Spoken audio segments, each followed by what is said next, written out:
Saviez-vous qu'indiquer le millésime sur une bouteille de vin n'est pas obligatoire?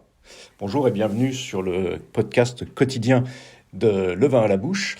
Et je voulais revenir sur cette petite question car j'imagine que, comme ce jeune serveur de ce très bon restaurant, la plus vieille auberge de France à Rouen, La Couronne, vous êtes surpris d'apprendre ça. Eh bien, en effet, de prime abord, c'est très surprenant, mais oui, indiquer le millésime, l'année du vin, n'est pas du tout une obligation légale. Alors pourquoi? Eh bien déjà parce que tous les vins ne sont pas obligatoirement d'un seul millésime.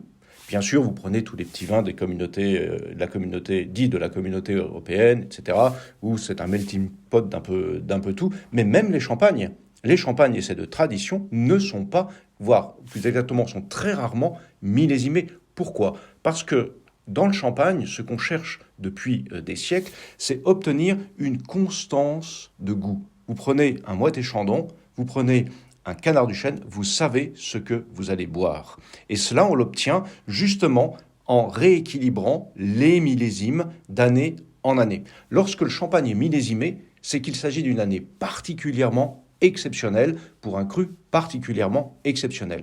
Mais sinon, le champagne, c'est de tradition, il n'est pas millésimé. Vous avez dû le remarquer d'ailleurs. Cela dit, les choses changent un peu parce que de plus en plus, des petits vignerons indépendants commencent à travailler comme les autres vignerons, c'est-à-dire à créer des sensations nouvelles, millésime après millésime. Mais la tendance, c'est quand même plutôt ça sur les champagnes. Alors, il faut savoir que d'une manière générale, pour tous les vins, d'ailleurs certaines appellations ont même droit à mettre un certain pourcentage d'une autre année que le millésime principal.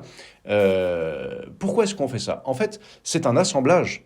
Comme on fait des assemblages de cépages, comme on fait des assemblages de parcelles en Bourgogne, c'est un assemblage qui vise le même objectif que n'importe quel assemblage, c'est-à-dire trouver l'équilibre le plus parfait du vin, entre l'acidité, entre la sucrosité. Vous avez des années plus acides, plus fraîches, des années plus rondes, plus chaudes, plus sucrées, donc avec un taux d'alcool plus important. Bref, là, c'est une technique d'assemblage comme une autre. Et donc, il n'est pas obligatoire d'inscrire le millésime sur une bouteille.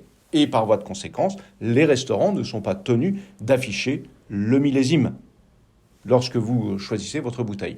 Alors bien sûr, la plupart du temps, vous le demandez, ils vont vous le dire, c'est une évidence. Mais ce n'est pas une obligation légale non plus. Voilà, j'espère que ceci vous aura ouvert quelques horizons, vous aura expliqué deux, trois petites choses, et surtout le pourquoi du comment de tout ça. Si vous souhaitez aller plus loin, bien évidemment, n'hésitez pas à vous abonner à la chaîne YouTube, à Instagram et à cette newsletter. Et moi, je vous donne rendez-vous demain pour le prochain podcast.